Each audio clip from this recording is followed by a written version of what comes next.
Many people who work in radio are there because of someone else. Kenny Everett, perhaps, or Tony Blackburn. I got into radio because of James Whale, who died this week. Yes, James Whale. When I was stuck at boarding school, James Whale did The Late Show on Radio Air in Leeds, which I could just about pick up. His first hour between 10 and 11 was music with do-it-yourself dedications, where you would ring up, say hello to people and introduce a song, and I longed to do that.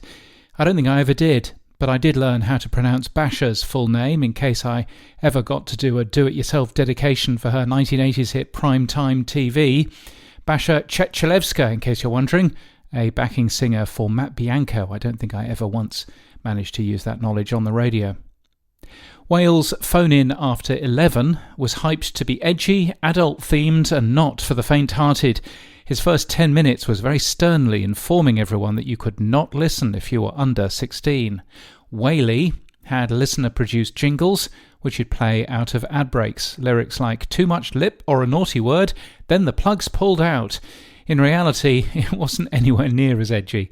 Whale would occasionally get mock-angry with some callers, but what struck me was how at ease he was behind a microphone. Among the phone ops he ate through were Adrian Green, later known as Sandy Beach, and a certain young Chris Moyles. He read out a letter of mine as Janet rather than James, and from then on I would regularly call him, as an utterly unforgettable regular caller, as Janet. The ads, faster hire, car hire at unbelievable prices, are still etched onto my brain. One memorable night was November 1987, and the news of the King's Cross Underground fire. The fire started at 7:30, but it was only by 10 or 11 that it had made it onto the news. News was slower in those days. What had that got to do with Leeds? Well, everything, as Whale explained on air. If you'd ever been to London, you'd have been in the King's Cross tube station. 31 people died that night, but Whale was a reassuring voice to explain what had happened. It turned out that while he was playing the cantankerous, self-indulgent phone-in on Radio Air, he was also doing some presenter duties on BBC Radio 4. I think he was depping for Ned Sherrin for Loose Ends at one point. Noting his success on air, Radio Air moved him to breakfast, which was a bizarre decision.